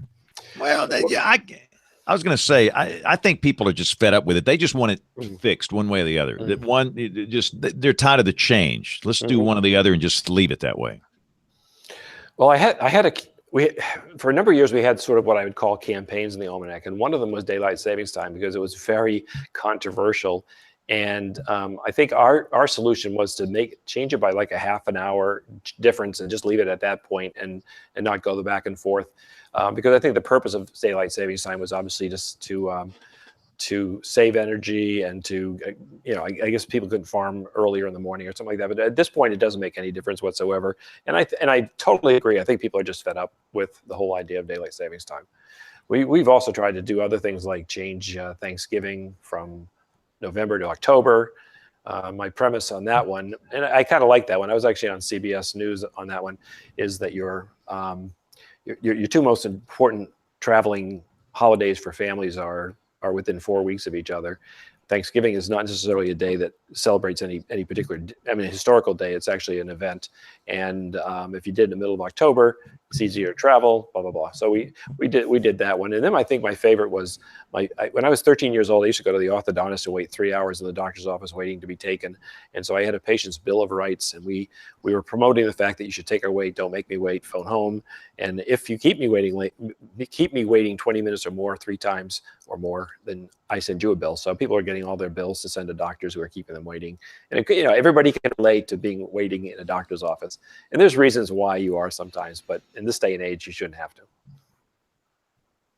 Well, all this is very fascinating, and it's been a lot of fun to talk about. Talk about your adopt-a-school work here, and then I'll turn it over to the rest of the panel, and James can wrap us up because we're past our magical hour here. Have we really? Well, it's I gave a speech in Atlanta, Georgia, to an elementary school. I was going down there for a bank who took me put me on programs and stuff. But I spoke to this class and I said, "How much snow do you think we have in Maine?" They said, "Oh, 1 inch, 2 inches." Well, they were wrong. And they said, "Where do you think Maine is?" They thought it was near Daytona Beach. So I came back and I liked the idea that the business had partnered with the school. So I came back to Maine and I wrote to our superintendent and said, "Gee, somebody should do this." And then the next thing I know, I'm meeting with this 900 student school, and I had 600 employees at the time, and we adopted Montello Elementary School and had a 25-year partnership. And I had a point of light from President Bush, and I gave national speeches on it. It was really a very powerful experience, taking my associates and their talents and sharing them with students and teachers, and really have a partnership. So that lasted from 88 to 2013, I think it was. So it's 25 years. Great program. I recommend it for any business. Yeah, that's fascinating. We've done a weather balloon launch for our middle school the last 3 years, and expanded it to another middle school in the same system this year. And I didn't even think of it that way. Well, I just got off the state. I've been on the State Board of Education twice for Maine, and the hands-on experiences that kids get is so, and today especially, is so important. So that's kudos to you guys. This is important. So stuff. we were very fortunate to go in and spend 2 days and teach the kids enough weather. To read the current modeling and act as the launch weather officers and predict their dates. And so far, they have been absolutely spot on the days they pick. And out of 660 kids that first year, I think there were, in a big book that they produced for us, there were 50 kids that said they suddenly wanted to be meteorologists because of that experience. Or because it probably was because James Spann came and talked to their school that year, probably more likely. But something influenced them, and they really got a lot out of it. So that's interesting that you say that. Yeah. So, Yeah. so James, unless the rest of the panel has anything to ask Peter, I would ask Peter. Peter, you got the same problem we have in the television business. Mhm. Our audience is aging, Yes. and within 10 to 20 years, they're going to be at the cemetery. So what do you do to attract a younger audience? Well, that's a great question. I mean, I think, and even Facebook is an older audience now. So I think we've got to do podcasts. We got to continue to. I'm betting on the fact that I think the millennials will be very interested in what the almanac has in terms of how to do things and how not to pollute and how to be more self-sufficient. I think people really want to have their own little gardens or raise chickens. That's a big deal. At least in Maine, it's a big deal among younger people to have chickens and goats and things like that. So I think we're trying to stay on tune with what I think the next generation needs. I don't expect a 20-year-old to go out and buy the Farmer's Almanac per se, but I do hope that they go to my website and check out the hunting and the fishing and those kinds of things. And everybody's always interested in the weather, so it doesn't matter what your age is on that. But yes, we have the same issue that you have and newspapers have and everybody else has, is what's it going to be? And it's like my time capsule that I've sealed. What in 2042, when they open it, is everything that's in there? You know, is there a U.S. post office? Is there actually cash? Do we even use cash? What is money? I actually hand wrote a letter and using cursive because I wanted to be sure somebody could read cursive in 2042. So it's fascinating, and none of us know what the answer is, but we always evolve into whatever the next step is. And do you see a time where you stop printing the publication and go all digital? You almost think an almanac is a physical thing. I mean, clearly I'm not doing 6 million copies like we did at one time. And so anything is possible. I mean, if it all goes digital, it goes digital. If it does, it's because everybody else is digital and there are no books. And yet I think there's still 1,000 titles that come out almost every month of new titles for books. And I don't know. And things sometimes go back and they go forth. So I don't know how that's going to be. But you can get our almanac. Obviously, you go to my website, farmersalmanac.com. You can get us on Kindle. You can get electronic editions. And so I got to be relevant to whoever wants it, however they want it, just like you and everybody else. And in terms of your business model, we're always nosy. Is your revenue mainly derived from advertising or from people that purchase the publication? It's split over 3 or 4 areas. There's advertising, obviously, in the almanac, but book advertising isn't setting any records. There's ads online that people click on, and that's part of it.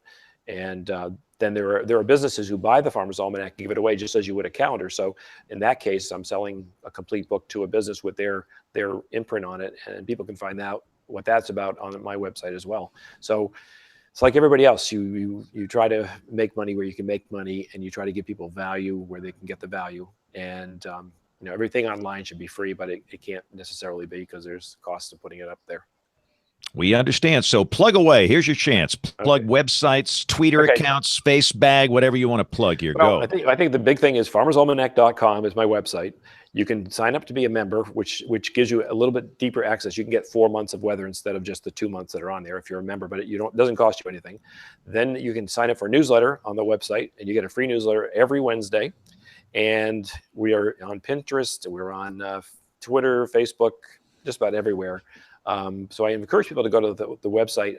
And then when the almanac comes out, which will be at the end of August, early September for the 2019, if you see that nice orange and green covered one, pick that one up. And I'd love to hear from people.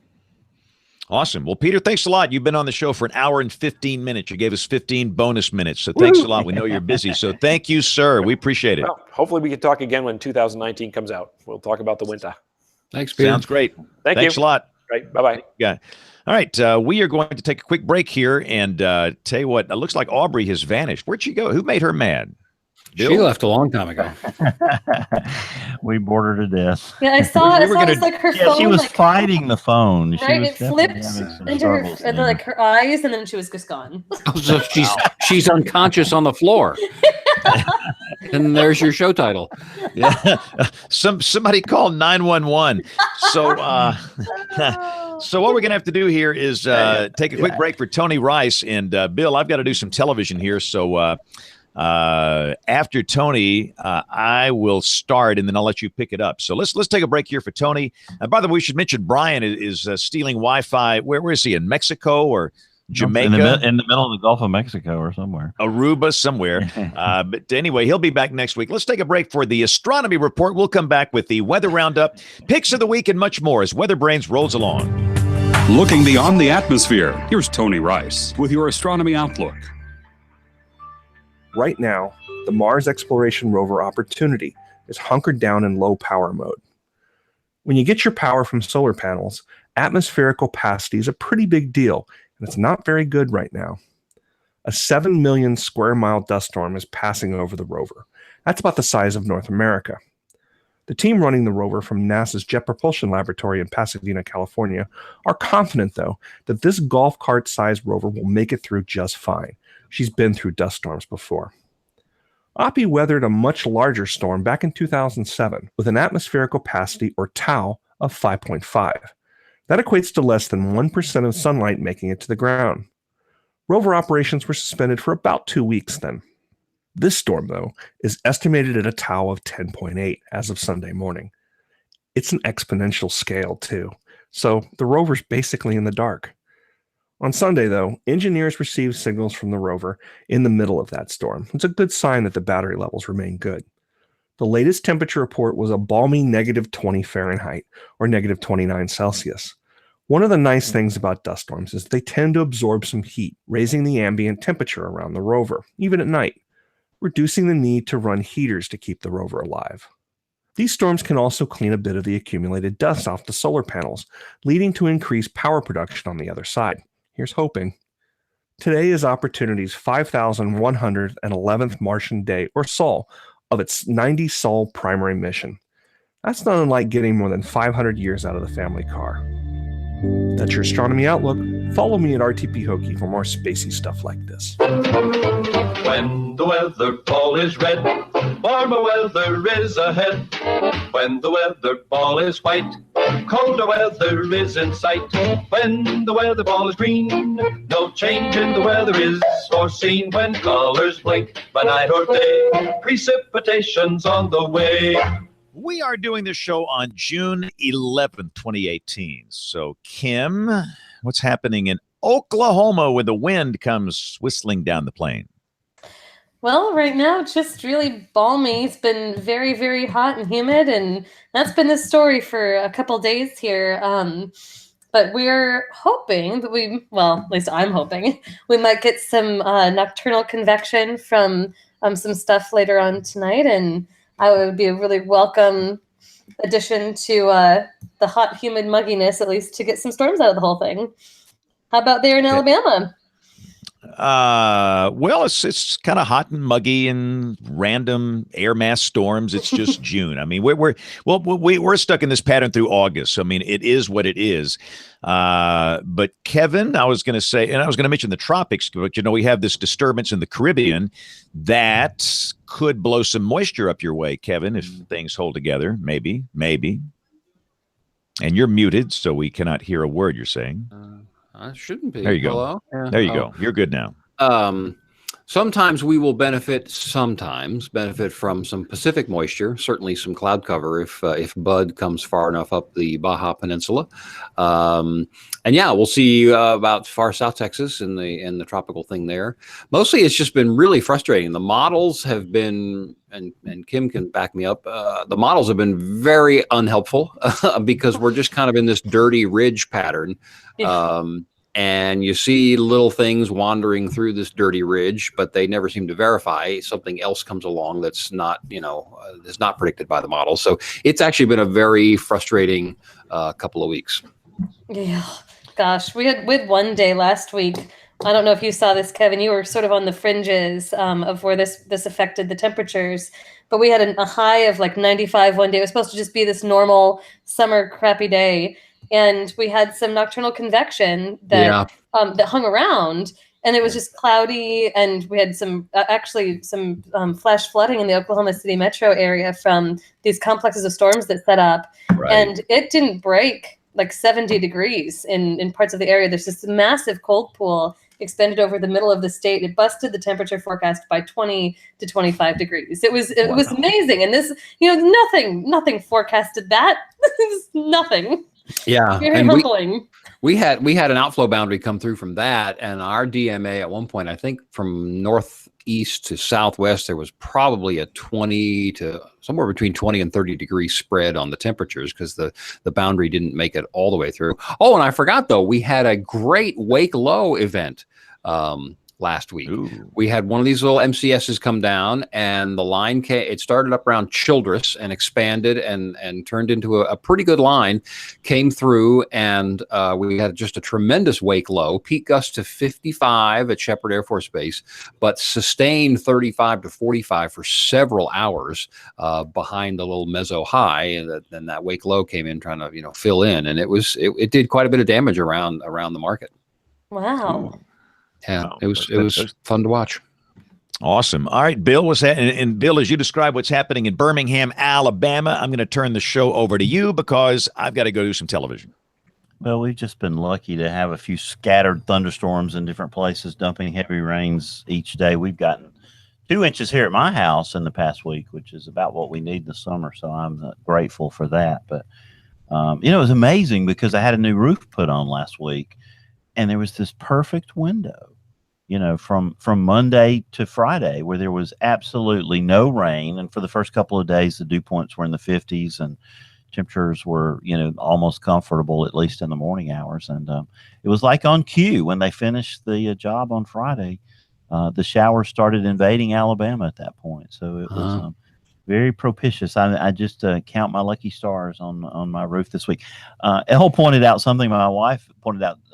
I should have asked Peter if today was a good day to have a major world summit between world leaders. I wonder what the Farmer's Almanac said about that. Oh, that's a question you should have asked. Man, that's a winner. When she poked her head down the stairs, she said it must have been the wrong moon phase for Aubrey too. So Aubrey wrote, and I didn't notice the text, but she said that she was losing Google Hangouts repeatedly, so she just quit. Oh, and here comes Elle with some ice cream. So I'm getting a late show bonus here. I usually get this about the recorded segment, so I've got some chocolate ice cream to enjoy. Thank you, darling. Woohoo. So I get such wonderful service here. I think it's time for picks of the week, and we don't have many folks to get picks from. Kevin, what's your pick of the week? I have something that you kind of have to stretch to make weather related, but I thought it was very interesting. It was an article in National Geographic. This Canadian company has figured out a way to pull carbon dioxide from the air and turn it along with hydrogen into a liquid fuel, basically gasoline or fuel for, I think, a car engine. That is carbon neutral. And I thought that was really fascinating. That is amazing. I wonder how much it'll cost to make a gallon of gas, because that probably becomes the real important question. I think that they're still figuring that out. It's been a week since I found the article, and I've forgotten all the details of it. But if it pans out, it's obviously a huge business and a huge moneymaker as well. Mm-hmm. And could have big implications for the environment. Right. I guess we'll take it out of the air and put it right back. He says they're getting it right.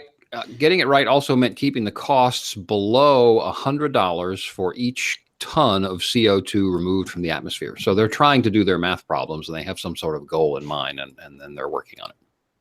Well, that's pretty amazing. I drove to South Georgia last Wednesday, and I was amazed because you go through peach orchards, and then you see huge stands of pecan trees, and all of a sudden there were these huge solar farms.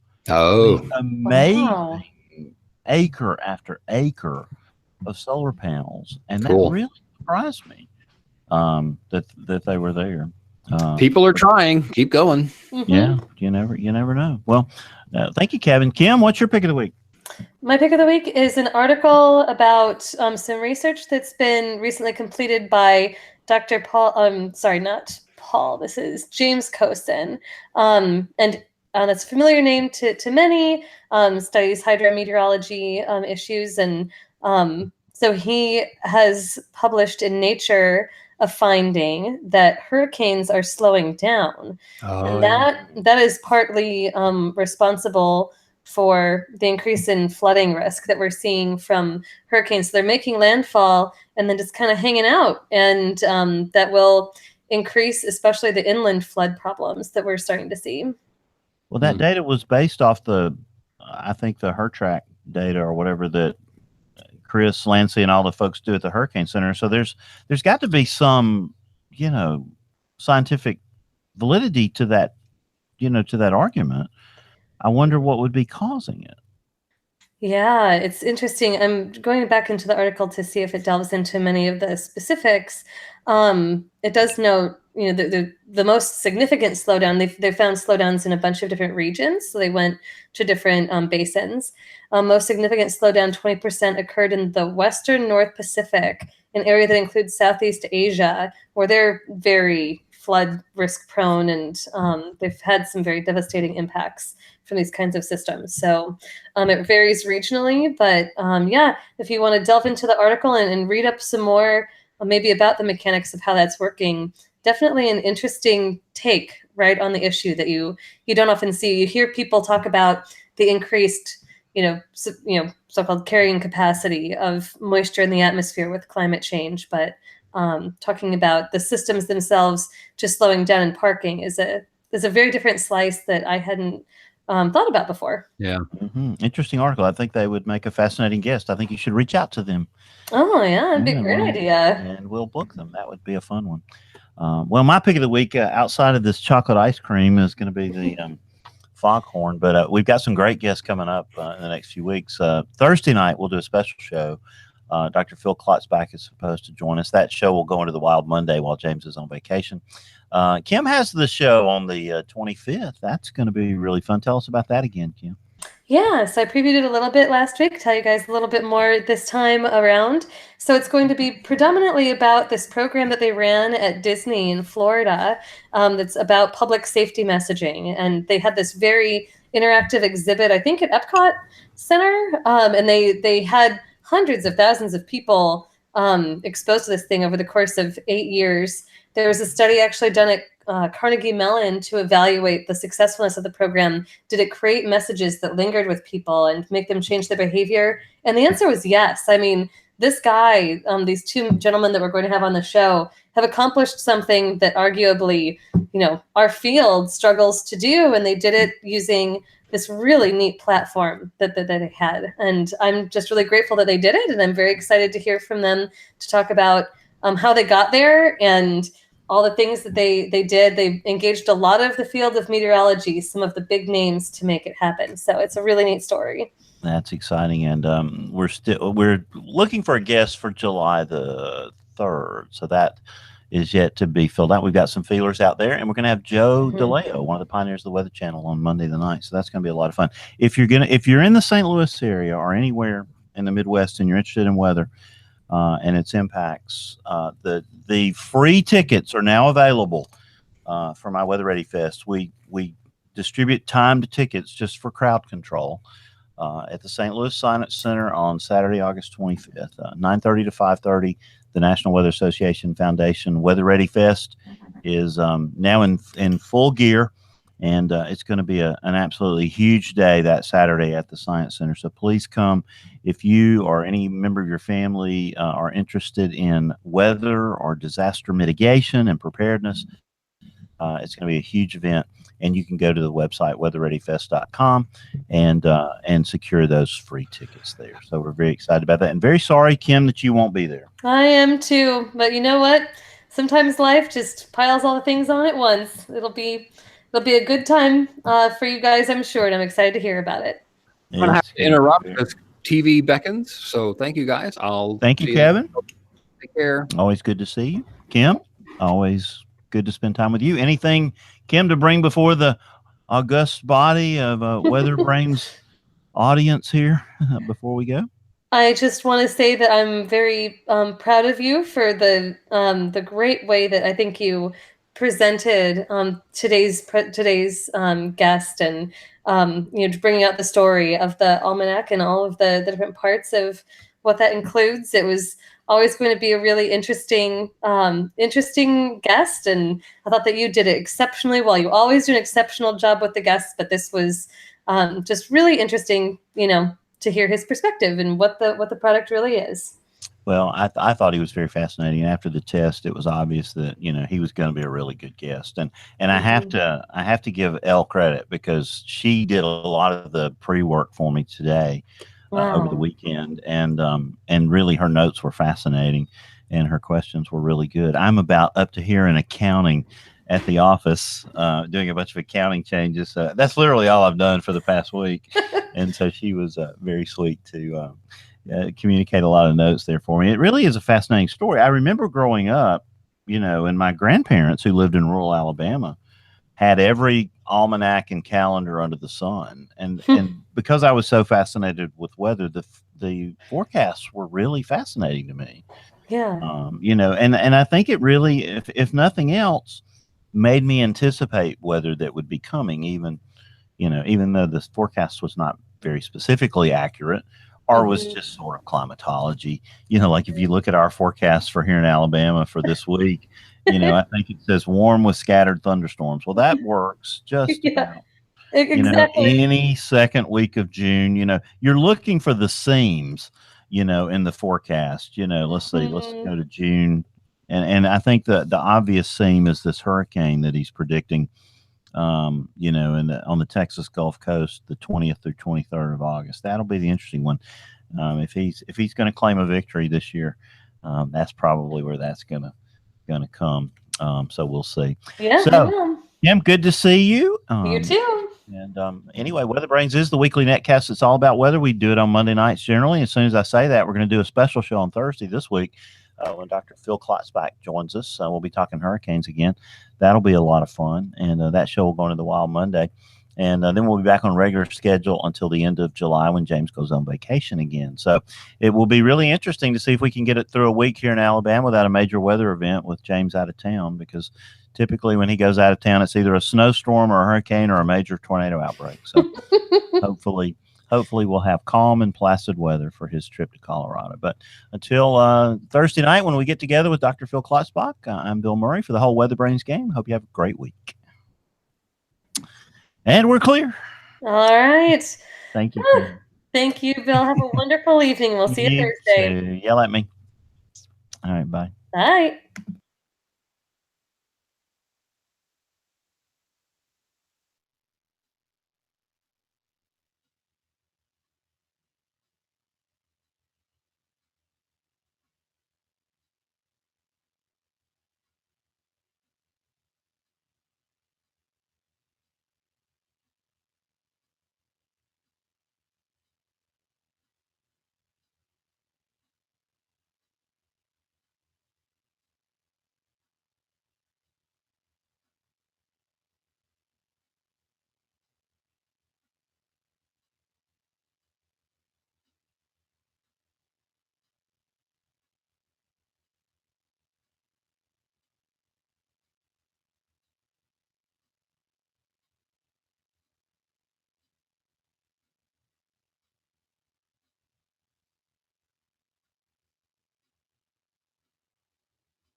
one of the ones we've not had a chance to visit yet. But again, David Dahl got hurt, but that's okay. All right, let's quickly check and see if they're off the air, and they are. And what's really odd is that 7 people are still watching this. So let me turn the camera on. We're going to simulcast for a minute. We're simulcasting Song of the Night and WeatherBrains. A great show tonight on WeatherBrains. I can't wait to listen to this one as I'll be driving around this week. Thank you guys for watching WeatherBrains. And if you want to join us over on Song of the Night, just follow me on the Twitter and you'll see the link over there. We'll get the song here in a minute. So WeatherBrains, thank you guys for watching. You'll have a great week. We'll see you next. We'll see you this Thursday. We got a Thursday night special. See y'all Thursday. Bye-bye.